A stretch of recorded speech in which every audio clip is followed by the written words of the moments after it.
बारात आने वाली थी। पूरे घर में शोर शराबा हो रहा था। दुल्हन बनके माला अपने होने वाले पति भावेश का इंतजार कर रही थी। मन में हजारों सपने लेकर माला ने भावेश को अपनाया। माला और भावेश की शादी घर वालों की मर्जी से हुई थी, फिर भी लगता था कि जैसे लव मैरिज हुई है। दोनों का वैवाहिक जीवन बहुत ही सुखमय चल रहा था। शादी के कुछ समय बाद माला और भावेश हिल स्टेशन घूमने गए। पहाड़ों पर घूमते हुए अचानक भावेश का पैर फिसला और वो खाई में गिर गया। सब कुछ अचानक हुआ, इसीलिए माला अपने होश खो बैठी। स्थानीय लोगों की मदद से माला को घर पहुंचाया गया।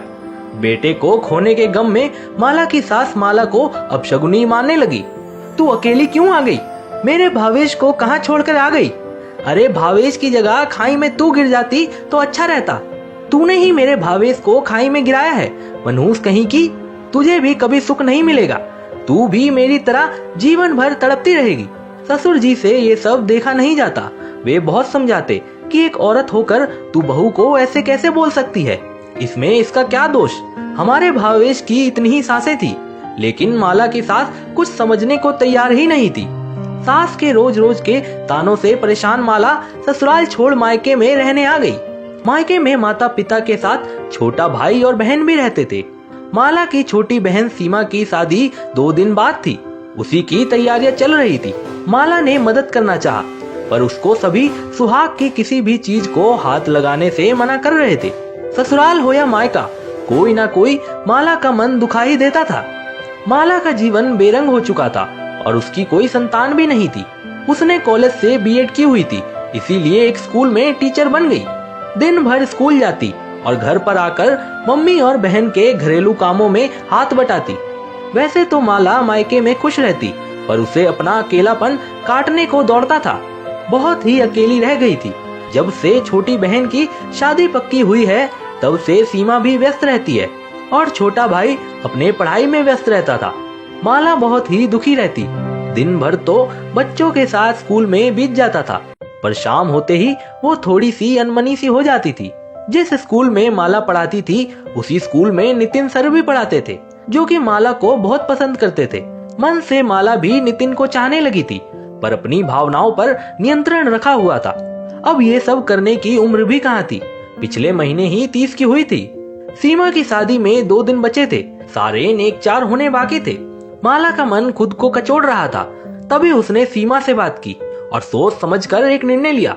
उसने नितिन को कॉल किया और उसे मंदिर मिलने बुलाया। नितिन मंदिर में मिलने आया। मंदिर में माला ने नितिन से पूछा, क्या तुम अभी मुझसे शादी करोगे? क्या तुम मेरी मांग भरोगे? नितिन तो यही चाहता था। उसने माला को कितनी बार कहा भी था, पर माला ही खुद को तैयार नहीं कर पा रही थी। नितिन ने बिना वक्त गवाए मंदिर में माला की मांग में सिंदूर भर दिया। दोनों आशीर्वाद लेने घर पहुंचे तो हंगामा खड़ा हो गया। बहन की शादी देखी नहीं गई, जो खुद शादी करके आ गई। माला की बुआ ने ताना दिया। माला की माँ बेटी को देखकर रो पड़ी। मेरी बच्ची, तूने हिम्मत का काम किया है। तू सदा सुहागन रहे, तेरी मांग सजती रहे। मेरा मन तेरे लिए तड़पता था, पर मैं मजबूर थी।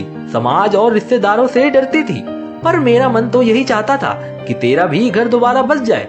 पिताजी बिगड़ने वाले ही थे कि सीमा ने संभाला। पिताजी, माला दीदी ने सही फैसला किया है। अगर किसी आदमी की पत्नी का निधन हो जाए तो 2 महीने बाद ही वो दोबारा शादी कर लेता है, लेकिन वहीं औरत दूसरी शादी कर ले तो उसे मंजूरी आसानी से नहीं मिलती है। अगर आदमी के लिए अकेले जीवन बिताना मुश्किल होता है तो औरतों के लिए कहाँ आसान होता है। विधवा को समाज इज्जत नहीं देता है, उसे अछूत समझता है। विधवा औरत हमेशा सवालों के कटघरे में ही खड़ी रहती है। पल पल उन्हें समाज को सफाई देनी पड़ती है। आखिर क्यों? भले ही धीरे धीरे अब समाज बदल रहा है, विधवा विवाह भी हो रहे हैं। ससुराल वाले खुद बहू की दूसरी शादी करवाते हैं, पर माला दीदी की बदकिस्मती देखिए। ससुराल वालों ने उन्हें निकाल दिया और दूसरी तरफ आपने अपनी बेटी के दुख को समझा नहीं, उसे उसका दुर्भाग्य मान लिया। एक बार भी कोशिश नहीं की कि दीदी का दोबारा घर बस जाए। सीमा के मुंह से ये सुनकर पिताजी शर्मिंदा हो गए। सीमा बिना रुके बोलती गई, मैंने दीदी का अकेलापन देखा है, इन्हें रोते हुए उदास देखा है।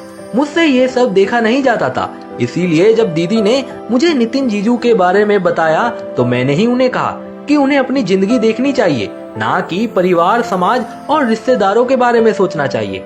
सीमा आंखों में आंसू भरते हुए बोली, माला दीदी, मेरे मन पर एक बोझ था। मैं इस शादी से खुश थी, पर आपके लिए मन दुखी हो रहा था। आपने सही वक्त पर सही फैसला किया है। भारती बुआ, आपके हिसाब से विधवा अशुभ अपशगुनी होती है। वो सुहाग के किसी काम में और सुहाग की किसी चीज को हाथ नहीं लगा सकती। पर अब माला दीदी सुहागन है, अब तो वो मेरे सारे नेक चार कर सकती है ना।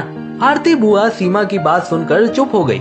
पिताजी, आप दीदी और जीजू को आशीर्वाद दीजिए, आपकी बेटी का घर बसने जा रहा है। माला के पिताजी ने पश्चाताप करते हुए माला और नितिन को आशीर्वाद दिया। अगले दिन नितिन के घर वालों को भी शादी में आमंत्रित किया गया। सीमा की हल्दी मेहंदी और बाकी नेक चार माला ने ही किए। सुहाग के जोड़े में सजी धजी सीमा को देखकर माला ने बधाइयां दी और कहा, मेरी बहन, तेरे साथ की वजह से सब संभव हो पाया है, वरना मैं अकेलेपन से संघर्ष ही करती रहती। ये कहकर दोनों बहनें रोते हुए गले लग गई। आज सीमा के साथ और माला की हिम्मत की वजह से माला के नवजीवन की शुरुआत हो पाई। दोस्तों, आपकी इस वीडियो के बारे में क्या राय है, कमेंट करके जरूर बताइएगा। और इसी तरह की इंस्पिरेशनल वीडियो देखने के लिए हमारे पेज को फॉलो कीजिएगा।